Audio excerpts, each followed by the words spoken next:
যারা অফিস করে, ব্যবসা করে বা বিভিন্ন পারিবারিক অনুষ্ঠানে পরার জন্য যে কালারগুলো ব্যবহার করে, এই ৩ টা কালার খুবই স্ট্যান্ডার্ড এবং মার্জিত। সবচেয়ে বড় কথা হচ্ছে গরমের জন্য খুবই কমফোর্টেবল হবে। আমি একটু ভিডিওতে দেখাচ্ছি। ঠিক ভিডিওতে যেমন দেখবেন এমনই প্রোডাক্টটা পাবেন। হাতে পাওয়ার পরে মিলিয়ে দেখতে পারেন। কাপড়টা হচ্ছে কতটা সফট, অনেক সফট হবে এবং নরম হবে। দেখেন প্রিন্টটা ওয়াও! অনেক সুন্দর, অনেক মার্জিত। কাপড়টা খুবই সফট, নরম। আপনি হাতে ধরলেই এই ফিলটা বুঝতে পারবেন যে কাপড়টা কত সুন্দর। প্রিন্ট ডিজাইনটাও খুবই মার্জিত স্ট্যান্ডার্ড। এটা হচ্ছে সামনের পার্টটা, এই যে পকেট আছে এবং কলারটা হচ্ছে খুবই হার্ড পেস্টিং ব্যবহার করা হয়েছে। হুম, প্যাকেজিং গুলো খুব স্ট্যান্ডার্ড, প্রিমিয়াম প্যাকেজিং।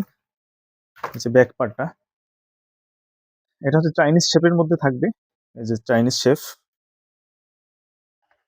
এরপরে দেখেন অফ হোয়াইট কালারটা, এটা একটু খুলে দেখাচ্ছি তাহলে বুঝতে পারবেন। অসাধারণ একটা ডিজাইন, খুবই স্ট্যান্ডার্ড এবং মার্জিত, রুচিশীল ডিজাইন, পারফেক্ট। এরপর হচ্ছে দেখেন মিষ্টি কালারটা, অনেক সুন্দর এবং প্রিন্ট ডিজাইনটা ৩ টা কালারেরই যে প্রিন্টের যে ডিজাইনটা এটা খুবই স্ট্যান্ডার্ড এবং মার্জিত। সব বয়সের জন্য পারফেক্ট হবে।